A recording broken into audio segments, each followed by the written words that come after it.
All right, guys, we're going to go over a swing training aid that I really like. It's called the pressure plate. So the purpose of the pressure plate is to help train players how to shift their weight from the right side to their left side. So I'm going to put this down. The way that it works is it has these arrows pointing at the screen. So I'm going to make sure it's pointing that way because the weight distribution it has to be pointing that way because it's training you to move to your right side about 60% and then moving to your left side about 70%. So the goal is to move a little bit less into your right side and move a little bit more into your left side. So I'm going to put this down and then I'm going to grab my club.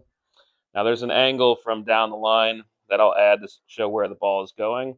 But before I hit the golf ball, and if you guys have one of these at home, the goal is to be able to take swings where you're finishing in balance on the left side. So one of the things that's happening in the backswing is as I wind up, the weight is on the inner part of my right foot. So what's going to happen is the right side is going to go down because when the club swings back that way, that's where the weight is. Now, before the club even gets to the top of the swing, I already want to be loading into my left side.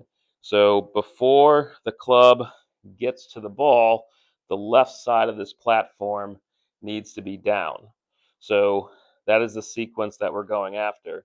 So before you even hit a golf ball, you are trying to rehearse that your body is moving into your left side, and that's how you get compression.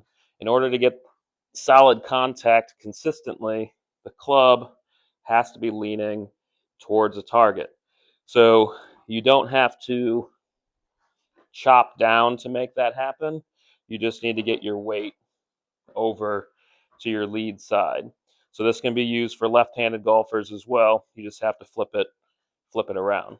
So I'm going to hit a golf shot, and my goal is just to finish in balance.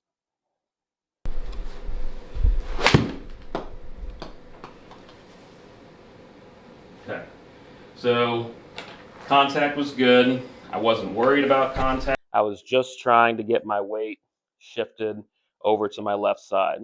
When players are trying to gain more speed, most players have enough speed with their arms.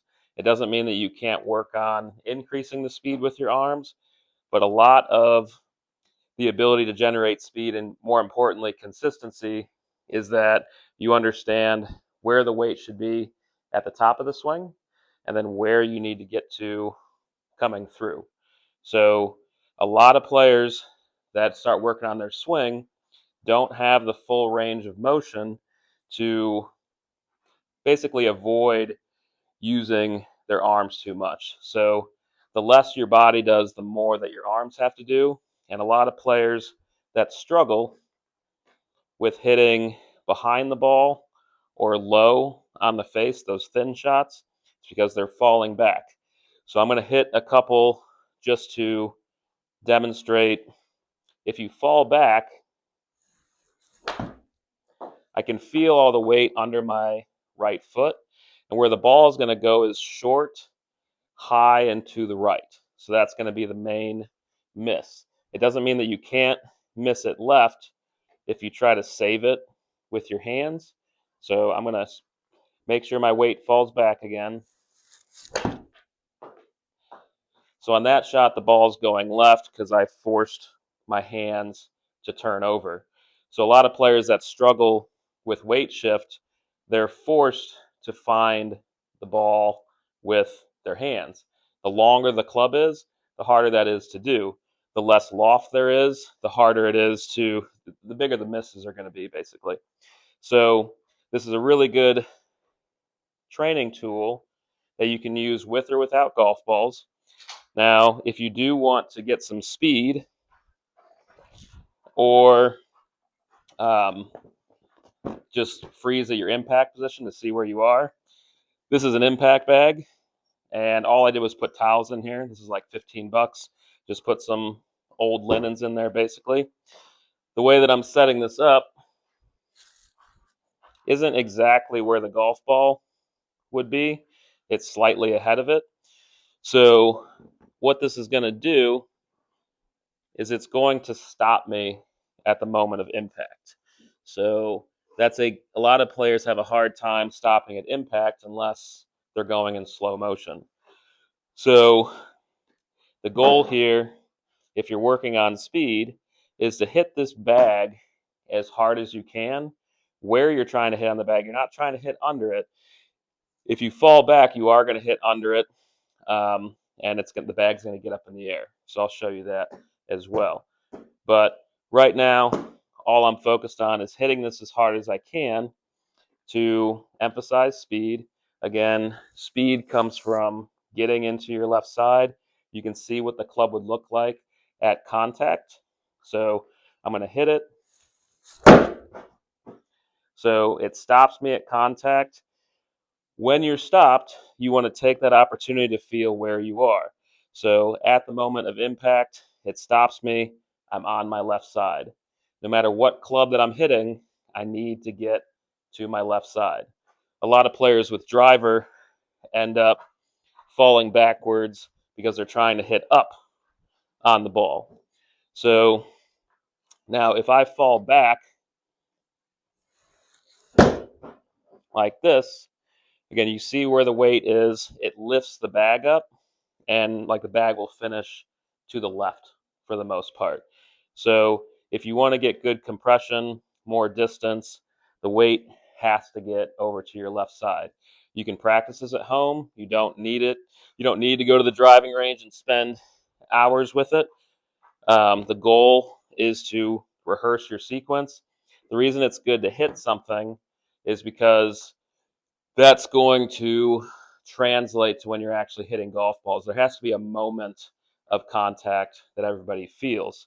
So if you're just swinging in slow motion, you're not giving yourself an honest review of how fast you're going to swing and what actually happens through contact. So this is a really good tool to just practice what is happening in your feet, whether you're staying to the right too much or getting to your left side. It's one of the very basic fundamentals in the golf swing is being able to get to your lead side. So the last tool I'm going to show you with this is everybody's really familiar with this orange whip. So the purpose of the orange whip is to work on sequencing with the club in your hand. So you'll feel the weight fall behind you. You'll feel it pass in front of you. It's a very flexible club, and that's to exaggerate the feeling of the weight of like where the club head would be, kind of staying behind your hands. So one tip if you're going to use this is go back really slow to where it doesn't feel like this is bending at all. If you're quick tempo wise in your backswing, it's going to bend a lot and you're going to have less control of the end of the tool, and it's going to be harder to finish and balance. So again, with this plate, just swinging going back, swinging going through, that exaggerated release helps finish your swing. So if you have a hard time getting all the way around, the weight of this and the extra flexibility is going to help you get through the shot. So these are tools that I use in my lessons to help people feel what they're trying to do. So this whip is really good for tempo. The board is really good for weight shift to test your balance. The impact bag is good for speed training and freezing you at contact to see where you are. Your contact is guaranteed to get better if your weight shift is consistent. The harder it is to move, the more you have to train your body to, especially your lower body and your core, to get engaged in the swing. The club should follow, and you'll get much better contact. So just wanted to go over these tools with you guys. You'll end up using them in lessons that we do. and I'll put links to each product so that you can use them at home.